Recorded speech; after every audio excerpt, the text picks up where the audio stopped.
Grabe guys si Carla, no? Road to 60K, pambihira guys. No? Grabe. Ba talaga? Yun yung sinasabi ko guys, na hanggat nasa kalingap ka naman po ay pwede ka rin naman maging vlogger at the same time ay nasa ano ka, kalingap, team kalingap. Di mo kailangan umalis. Diba? Eh, si Carla naman, ay tayo naman po yung nagmamanage ng channel ni Carla. So, ang sabi ko sa kanya, huwag tayong mag-upload palagi. Ang gawin natin, mag-iipon tayo ng subscribers. Upload tayo paminsan-minsan, kahit mga once a week or twice a month, mga ganun lang. Kasi may serye tayo may serye. Diba?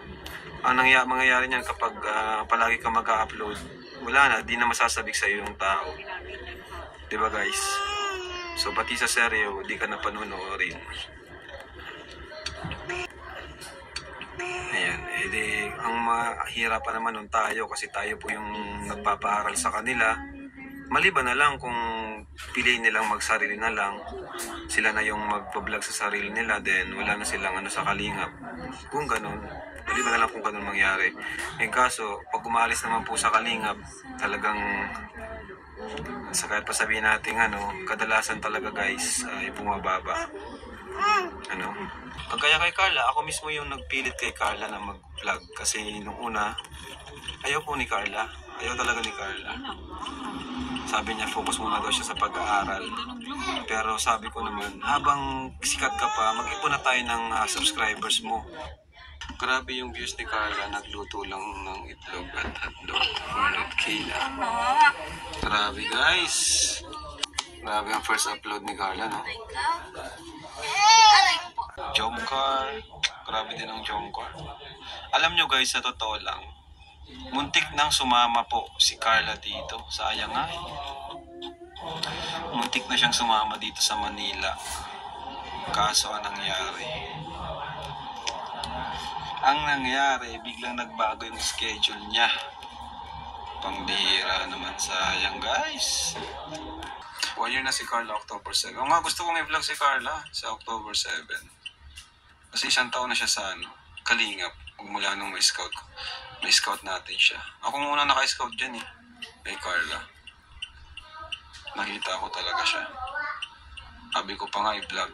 Tapos nakaraan ng time na yun, siya, malungkot, may iyain.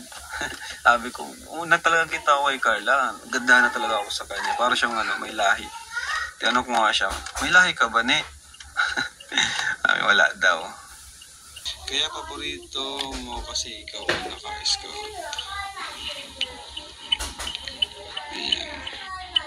Kaya paborito mo kasi ikaw ang naka-scout.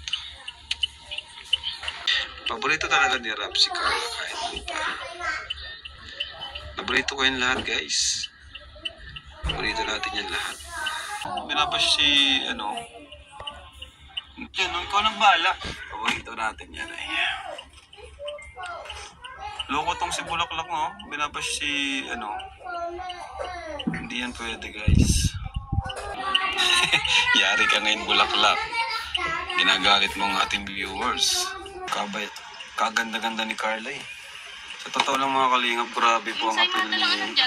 sige na. Yun na lang? Ilan? Ikaw na bahala. Sa totoo lang mga kalingap, grabe po ang apel ni Carla. Grabe ang apel ni Carla. Pag pumayat-payat pa yan ng konti, ibang apel ni Carla guys. Lalo na yung mukha niya, ganda ng mukha ni Carla. Gutom na ako Aray! Parang anak talaga ng foreigner si Carla. Tatapon ko na nga to si Bulaklak kung ano pinagsasabi. Hide kita ngayon. Hide user. Ayan. Ano nang pati yan yung ninja account? Hindi naman yan. Binabanatan mo si Carla ha? Parang may laing kastila si Carla. Yes. That's right. Hindi ka pa rin siya. Nasilip sa live ng daddy Pumamo mukha niya Carla. Kumbaga mukha ni Carla ay talaga siya, yung pang leading lady ng mga teleserye or movie. Para siyang Vina Morales. Parang ganun. Maamo yung mukha.